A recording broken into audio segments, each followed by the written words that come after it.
Malamig na hapon mga kalipad. Kukunan natin ng video ang aming snowman at Santa Claus. Ayan. Kasi Pasko na, malapit na po ang ating Christmas. Lalo na dyan sa Pilipinas. Pero dito sa Canada ay hindi masyadong ramdam ang Pasko dahil malamig. Dito wala kang makikita ditong mga naglalakad na mga tao pag Pasko. Dahil winter ay malamig, nasa loob lang sila ng bahay mga kalipad. So ayan ang aming snowman at Santa Claus na nasa labas. Ayan ang aming Christmas light. Ayan din mga kalipad. Ayan. Mamayang gabi ay kukunan din natin yan ng video mga kalipad. Tingnan natin kung anong hitsura niyan kapag may ilaw. Ayan. Merry Christmas sa inyong lahat mga kalipad. Saan mang sulok ng bansa. Merry Christmas. Ayan mga kalipad. Malamig na talaga. At tataas pa ang temperature ng lamig dito sa Canada. First time kong magpapasko dito sa Canada ay ganito pala kalamig. Ayan ako sa Tagaliran. Ayan mga kalipad, ang ating snowman at Santa Claus. Ayan ang inyong kalipad.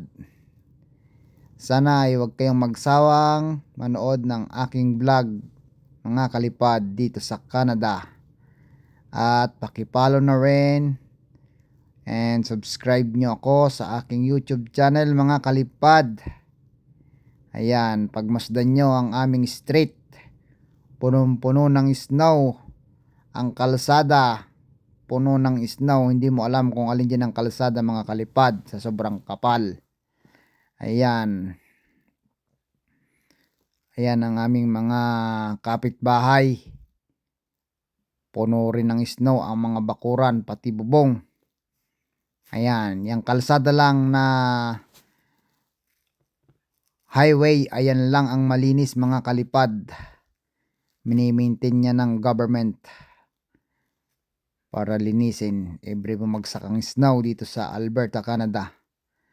Yan mga kalipad, ikot lang tayo dito sa Himpapawid at nang makita nyo ang aming area.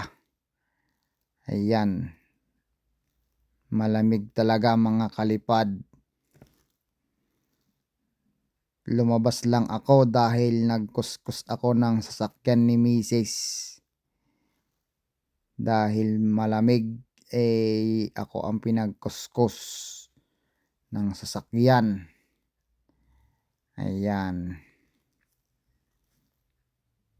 Malamig na, tambak na ang snow sa mga tagiliran ng bahay.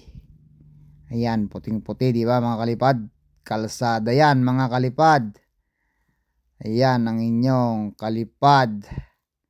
Wala pang gloves. Pero saglit lang naman inalis ko ang aking gloves mga kalipad. Ayan. Pero hindi natin pwedeng tagalin. See you next vlog mga kalipad. Bye bye. Ingat.